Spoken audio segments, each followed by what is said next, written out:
Hello sir, good day. My name is Convergent P. Omega and today I'm gonna discuss about the priority interrupt. So definition is a typical application, a number of I or O, or it means input or output devices are attached to the computer, with each device being able to originate an interrupt request. The first task of the interrupt system is to identify the source of the interrupt.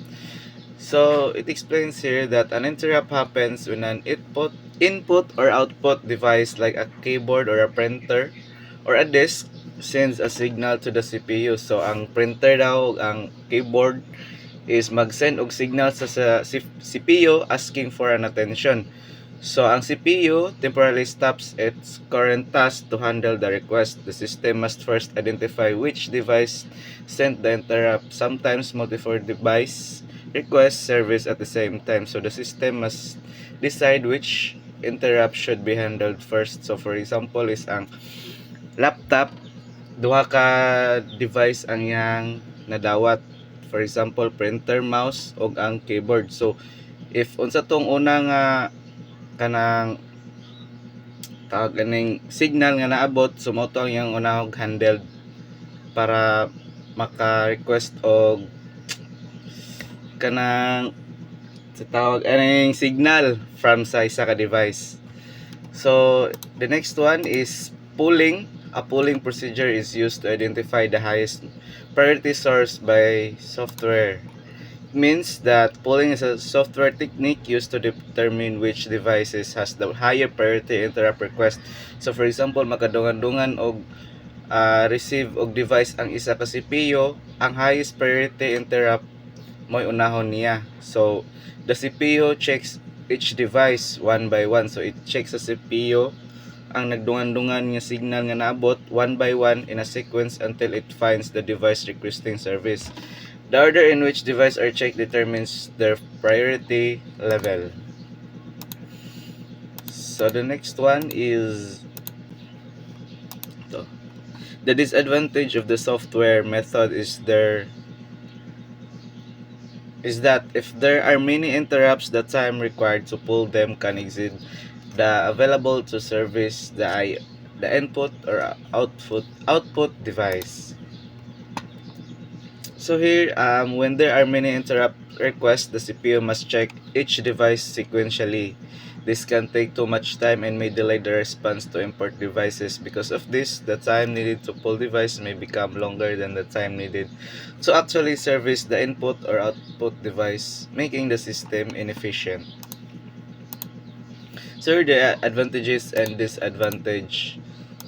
So ang advantages is ang pulling it simple to implement. It does not require special hardware and the CPU can check devices whenever it is free. And here the DC chaining priority. It is a hardware technique used to organize multiple devices that request interruption. So isa siya ka hardware technique nga usually ginagamit para ma-organize ang mga multiple devices nga madawat sa isa ka CPU. For example, nakato mga keyboard, mouse, printer, pwede sad siya kanang extension ng charger. Mo ni siya nga hardware technique usually ginagamit sa isa ka CPU. So devices are connected in a series chain, so siya galaray, and each device has a priority level based on its position in the chain. Here, when no interrupts are pending, the interrupt line stays in the high level state and no interrupts are recognized by the CPU.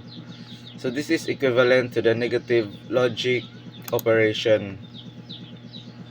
The CPU responds to an interrupt request by enabling the interrupt acknowledge line. The signal is received by one device is at its PI or priority input.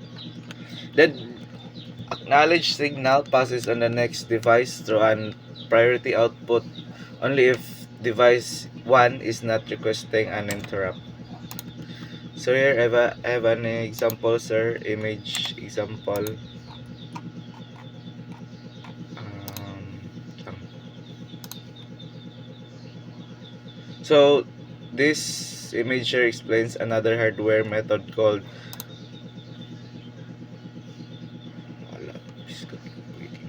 processor data bus.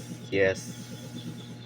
This slide explains another hardware method called parallel priority interrupt. Each device sends its interrupt signal simultaneously to a priority encoder. The priority encoder automatically selects the priority interrupt.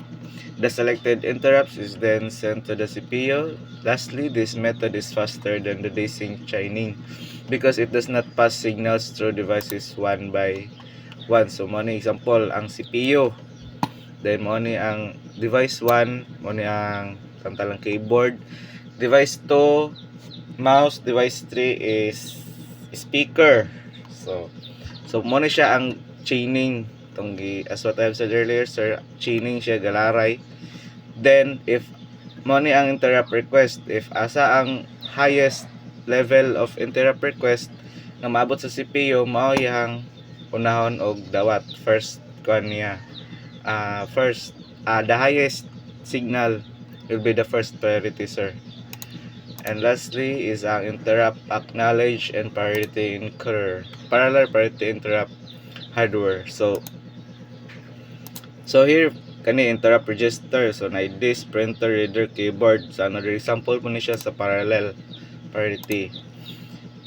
Ano siya nag-send na siya signal padulong sa CPU. Here's the CPU. Kaning blue nga. So may blue nga na ay itom-itom sa kilid. Intact from interrupt to CPU. So kaning disk, printer, reader, keyboard padung siya sa input 0, input 1, input 2, input 3 up until maabot siya sa CPU.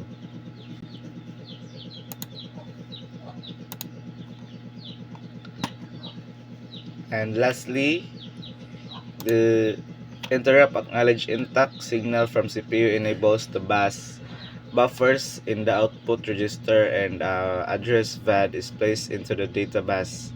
The priority encoder is a circuit that implements the priority function. The logic of the priority encoder is such that if two or more inputs arrive at the same time, the input having the highest priority will take precedence. So, sure that if two or more inputs arrive at the same time, mas unahon yun ang highest priority. Having the highest priority will take precedence. And that's all, sir. Thank you.